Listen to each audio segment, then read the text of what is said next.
গত 2 সপ্তাহ ধরেই জমজমাট ফ্রান্সের কান শহর। চলচ্চিত্রের উৎসবে নির্মাতা, শিল্পী, দর্শকের আনাগোনায় মুখর ছিল সমুদ্র ঘেঁষা ছোট্ট শহরটি। 2 সপ্তাহ ব্যাপী রাজনীতি সংলগ্ন প্রদর্শনী ও তারকা খচিত উপস্থিতির পর শনিবার 24 মে শেষ হয়েছে বিশ্বখ্যাত কান চলচ্চিত্র উৎসব। এদিন ঘোষিত হয়েছে পাম ডি'অর সহ মূল প্রতিযোগিতার সব পুরস্কার।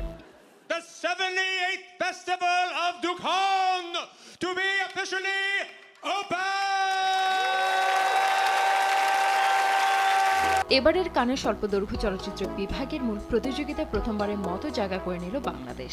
আদনান আল রাজিবের আলীর সুবাদে সেদিনের ইতিহাসে পয়লা অধ্যায় রচিত হয়ে গেছে। এছাড়া মূল প্রতিযোগিতা বিভাগে জায়গা করে নিয়েছিলেন 22টি সিনেমা। 13 মে শুরু হওয়া উৎসবের শুরুতেই বিতর্ক তৈরি করে নতুন পোশাক বিধি, যাতে বিশাল আকৃতির গাউন এবং সম্পূর্ণ নগ্নতা নিষিদ্ধ ঘোষণা করা হয়।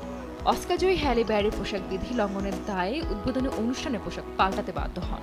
নির্দেশনা উপেক্ষা করলেও ভারতীয় মডেল ও ইনফ্লুয়েন্সার স্নিগ্ধা বড়ুয়াকে ভিআইপি প্রবেশ দ্বারে নিরাপত্তা কর্মীরা বাধা দিলে তাকে গাউনের ঝুল সরাতে হয়। চলচ্চিত্র জগতে দীর্ঘদিনের যৌন কেলেঙ্কারি ও প্রতিবাদের প্রেক্ষাপটে এবার নতুন মিটু নীতির আওতায় ধর্ষণ অভিযোগে অভিযুক্ত এক অভিনেতাকে লাল কালিচে নিষিদ্ধ করে উৎসব কর্তৃপক্ষ।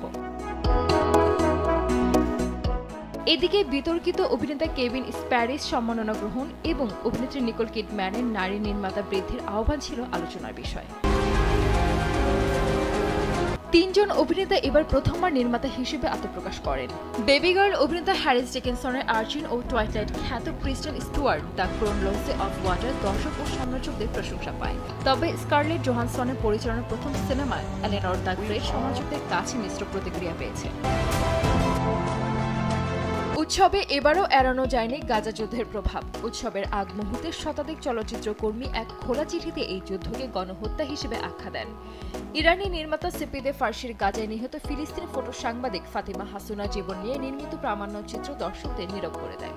No matter what, I'm coming, and I want to go back afterwards to Gaza because my Gaza needs me. I have to be there to document the war. Mission impossible the final reckoning নিয়ে উৎসবে আসেন Tom cruise, যদিও সিনেমাটি মিশ্র প্রতিক্রিয়া পায়। অন্যদিকে মুক্তির শতবর্ষ উপলক্ষে কানে প্রদর্শিত হয় চার্লি চ্যাপলিনের দ্য গোল্ড রাশ। 1925 সালে মুক্তি পাওয়া নির্বাক সিনেমাটির এবছর শতবর্ষ পূর্তি হচ্ছে। 100 বছর উপলক্ষে সিনেমাটিকে নতুনভাবে ফিরিয়ে এনেছে MK2 ফিল্মস। উৎসবের বাণিজ্যিক অংশে আলোচিত বিষয় ছিল যুক্তরাষ্ট্রের প্রেসিডেন্ট ডোনাল্ড ট্রাম্পের ঘোষণা বিদেশি নির্মিত সিনেমার ওপর 100% শুল্ক আরোপ করা হবে। নির্মাতারা বিষয়টিকে অবিশ্বাস্য ও অবাস্তব বলে খারিজ করেছেন। ট্যাক্সি ড্রাইভার খ্যাত রবার্ট ডি নিরো উদ্বোধনী বক্তৃতায় ট্রাম্পকে আমেরিকান অপসংস্কৃতির প্রতীক বলেন। উৎসবে আলোচনার আরেক কেন্দ্র ছিল এক ব্যক্তির দুর্ঘটনা। কানেসি ফ্রন্টে হঠাৎ একটি পাম গাছ ভেঙে পড়ে, এতে একজন আহত হন। সানজিদ আক্তার, দেশ টিভি।